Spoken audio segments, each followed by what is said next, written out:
Greetings, Spelunkers! Welcome to Dungeon Drop. Dungeon Drop is a quick, fun, competitive game for 1 to 4 players.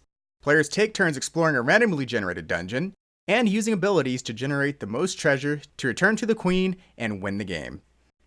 Before we get started, let's go over the components. Dungeon Drop comes with 4 player aids, 4 turn order markers, 1 score tracker, 4 meeples, 4 solo tokens, 4 teamwork tokens, 87 cubes, 6 custom dice, 15 race cards, 10 class cards, and 10 quest cards. And let's get the game set up. Shuffle your race, class, and quest cards. Give each player a race and class card placed face up. Let's take a closer look at each card. First is the race card. At the top, you can see what race your hero is. In this case, it's the Wood Elf. The number at the top left shows the hero's initiative. The initiative is used to decide the turn order and as a tiebreaker. The hearts at the bottom left show how much health the hero has. Next to the health, you can find the race ability, which may be used during your turn. Next, we'll take a look at the class card. At the top is the class type. For example, this is the Ranger class. At the bottom is your class ability, which can also be used during your turn. It's time to pass out the turn order markers. The player with the lowest initiative, based on their hero, will go first.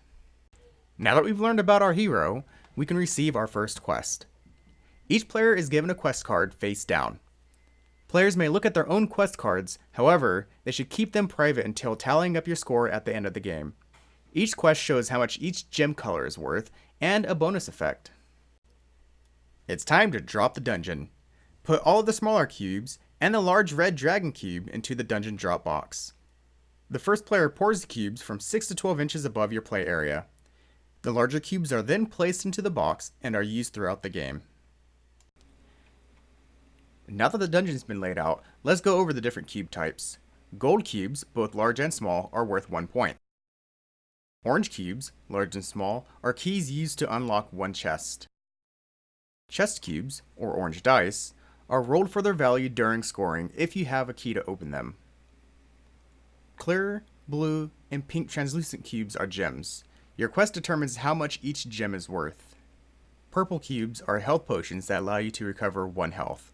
Light blue cubes are magic shields and can be used to ignore 1 incoming damage. Green translucent cubes are relics, used in solo play. Small solid green cubes are goblins. They remove 1 health point. Large olive cubes are trolls. They remove 2 health points and give 2 points in scoring. The large red cube is the dragon, which removes 8 health points. I highly recommend having a few shields before taking on this beast. At scoring, the dragon is worth 8 points. The gray or marbled cubes, both large and small, are your pillars. You use 3 of these to form a room in a shape of a triangle. They are not collected when you collect your treasure. The final cube is the black staircase, used in solo gameplay, also not collected when picking up your treasure. Let's get started. Each game consists of 3 rounds. Based on the number of players, the first player draws a specific number of cubes from the box and drops them in the dungeon. In this example, we'll be playing with 3 players, so 4 cubes will be pulled from the box. If we only had 2 players, 6 cubes would be drawn, and if we only had 4 players, 3 cubes would be drawn. Once the new cubes have been added to the dungeon, the player decides if they want to use their race ability or their class ability. There are various kinds of abilities, such as changing or flicking cubes. It's time to get treasure. Choose 3 pillars to form a room. You can't have a pillar inside the room, nor can you have a room that would cause you to lose the last of your health. Once you have formed your room, treasure cubes are placed in your stash.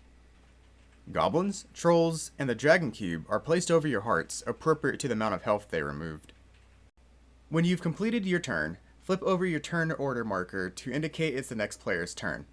When all players have taken their turn, ending a round, each hero counts the number of treasure cubes they have to determine their weight. Keep in mind that monster cubes are not counted when determining weight. Turn order markers are assigned to players in order of lightest to heaviest weight. If there is a tie, the lowest initiative will go first. Start a second round and continue collecting as much treasure as possible until the end of the 3rd round. After 3 rounds, it's time to count your treasure. Reveal your quest card to determine the value of your gems. If you have a chest and key paired, roll the chest to find its value. Any keys or chests without a pair should be ignored.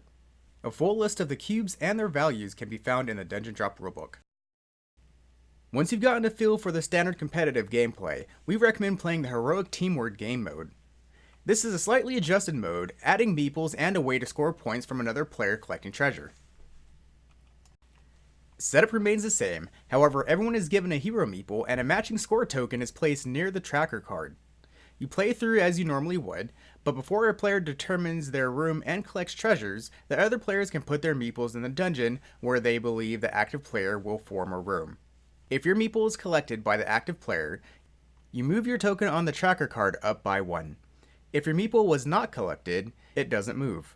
If you don't place a meeple down prior to the room being formed, you are not able to participate in this turn.